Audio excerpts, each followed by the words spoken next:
नमस्कार दोस्तों। आज मैं सुनाऊंगा एक गरीब किसान की दुख भरी कहानी। एक बड़ा ही धनवान आदमी एक गांव में रहता था। जैसे कि ज़्यादातर पैसे वालों को होता है, इस धनवान सेठ को भी अपने पैसों का घमंड था। वह जिस गांव में रहता था वहां पर ज़्यादातर लोग किसान थे। इन सभी किसानों के पास जितनी ज़मीन थी उससे कई गुना ज़्यादा ज़मीन इस सेठ के पास थी। कई गरीब किसान तो इसके लिए इसके खेतों में काम करते थे। इसी गांव में मोहन नाम का एक बड़ा ही मेहनती और सच्चा किसान रहा करता था। मोहन का परिवार थोड़ा बड़ा था। उसके परिवार में उसके बूढ़े माँ बाप, पत्नी और 3 बच्चे थे जो अभी काफ़ी छोटे थे। मोहन के पास ज़्यादा ज़मीन नहीं थी, लेकिन जितनी भी थी उसमें वह बड़ी मेहनत करता और अपने परिवार का पेट पालने लायक अनाज उगा लेता था। बाकी के किसान भी यह देखकर हैरान रह जाते कि कोई कैसे इतनी सी ज़मीन में इतना ज़्यादा फसल उगा सकता है। एक वर्ष उस गांव में काफ़ी ज़्यादा बारिश हुई, जिसके चलते कई किसानों की फसलें बर्बाद हो गई, जिनमें से एक मोहन भी था। अब मोहन धर्म संकट में पड़ गया, क्योंकि उसके परिवार में उसके अलावा कोई और कमाने वाला नहीं और अपने परिवार को भूखा मरते हुए वो देख नहीं सकता था। वह जानता था कि इस गांव में अगर कोई उसकी मदद कर सकता है तो वह वही घमंडी सेठ है, जिसने गांव के कई अन्य गरीब किसानों को या तो कर्जा दिया है या तो अपने यहाँ काम पर रखा हुआ है। हाथ पर हाथ धरे बैठे रहने से बजाय उसने इस सेठ को पास जाने का फैसला किया और एक दिन उसके पास पहुंच गया। सेठ के पास पहुंचकर मोहन बोला, सेठ जी, आपकी बहुत मेहरबानी होगी अगर आप मुझे थोड़ा सा कर्जा दे दें, जिससे मैं अपने खेतों में फिर से कोई फसल उगा सकूं, या फिर आप मुझे अपने यहाँ नौकरी दे दें ताकि मेरे परिवार को 2 वक्त का खाना मिला सकें। घमंडी सेठ को उसकी इन बातों से कोई मतलब था या नहीं, लेकिन गांव के सारे लोगों की तरह वह भी जानता था कि मोहन कितना मेहनती है और वह जिस भी खेत में काम करेगा वहाँ वह दोगुनी फसल उगा सकता है। सेठ ने सोचा, अगर मैं इसे पैसा उधार देता हूँ तो शायद यह इस स्थिति में नहीं है कि मुझे वापस लौटा सके, लेकिन अगर मैं इसे अपने खेतों में काम करवाता हूँ तो मुझे ज़रूर दुगुना फायदा होगा।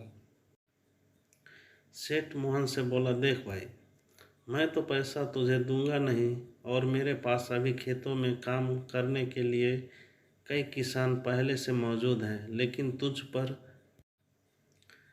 तरस खाकर मैं तुझे अपने खेतों में नौकरी देता हूँ, पर मैं तुझे इसके लिए ज़्यादा पैसा नहीं दूंगा। बाकी किसानों को मैं 300 देता हूँ, मैं तुझे 200 ही दे पाऊँगा। मरता क्या न करता, मोहन ने सेठ की शर्त मान ली और उसी दिन से सेठ के खेतों में काम करना शुरू कर दिया। 2 महीनों तक नियमित वो सेठ के खेतों में जाकर कड़ी मेहनत करता और देखते ही देखते 4 महीने का काम उसने अपनी मेहनत से 2 महीनों में ही ख़त्म कर दिया। सेठ उसके काम से काफ़ी खुश था, लेकिन वह कभी उसको यह जताता नहीं था।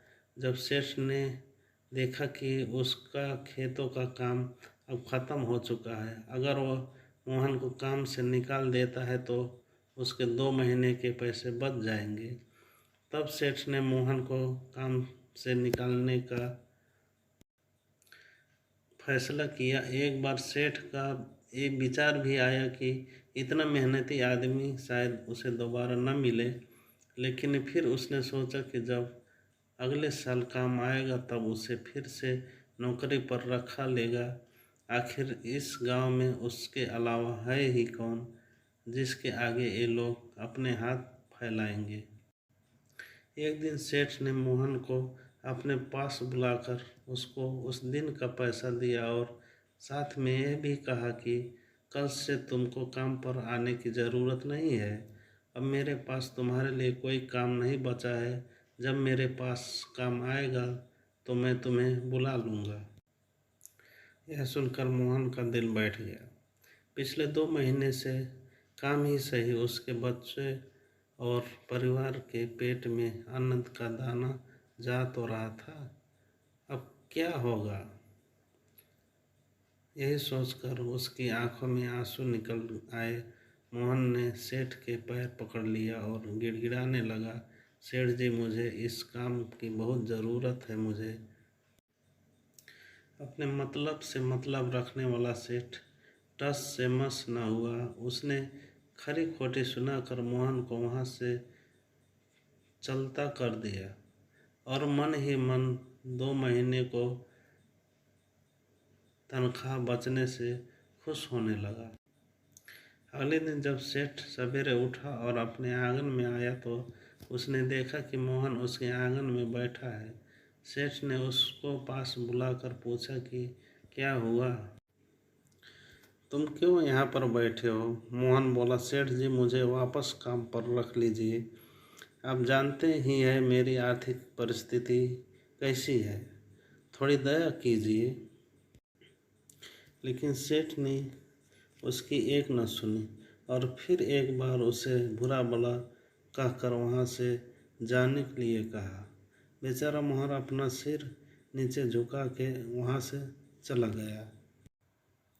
अगले दिन फिर ही यही घटना दोहराई गई। मोहन फिर सेठ के आंगन में बैठा था। सेठ ने फिर उसको वहाँ से जाने के लिए कहा। यही घटना अगले कई दिनों तक चलते रहे।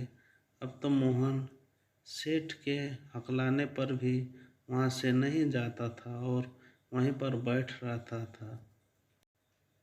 एक बार सेठ ने उससे पूछ लिया, तुम कैसे आदमी हो, मैं तुम्हारा इतना अपमान करता हूँ लेकिन तुम्हें कोई फर्क ही नहीं पड़ता। तब मोहन ने सेठ से कहा, बुरा तो बहुत लगता है सेठ जी, लेकिन जब घर जाता हूँ और भूख से बिलखते अपने माँ बाप और बच्चों को देखता हूँ तब यह अपमान मुझे कुछ भी नहीं लगता। इतना सब कुछ होने के बाद भी सेठ का दिल जैसे पत्थर का बना हुआ था। उसने मोहन को अभी तक काम पर नहीं रखा और ना ही उसका ऐसा करने का कोई इरादा था। एक दिन सेठ ने सोचा कि कुछ दिनों के लिए किसी और गांव चला जाता हूं ताकि मोहन से पीछा छुड़ा सकूं। अगले दिन मोहन के आने से पहले ही सेठ अपने परिवार को लेकर अपने किसी संबंधी के यहाँ चला गया और वहाँ पर 10 दिनों तक रहने के बाद फिर अपने गांव अपने घर वापस लौटा। घर लौटते ही सेठ ने आसपास हर जगह नज़र दौड़ाई तो पाया कि वहाँ पर अब मोहन नहीं था। सेठ ने सोचा मेरी तरकीब काम कर गई, लगता है मोहन से अब पीछा छूट जाएगा।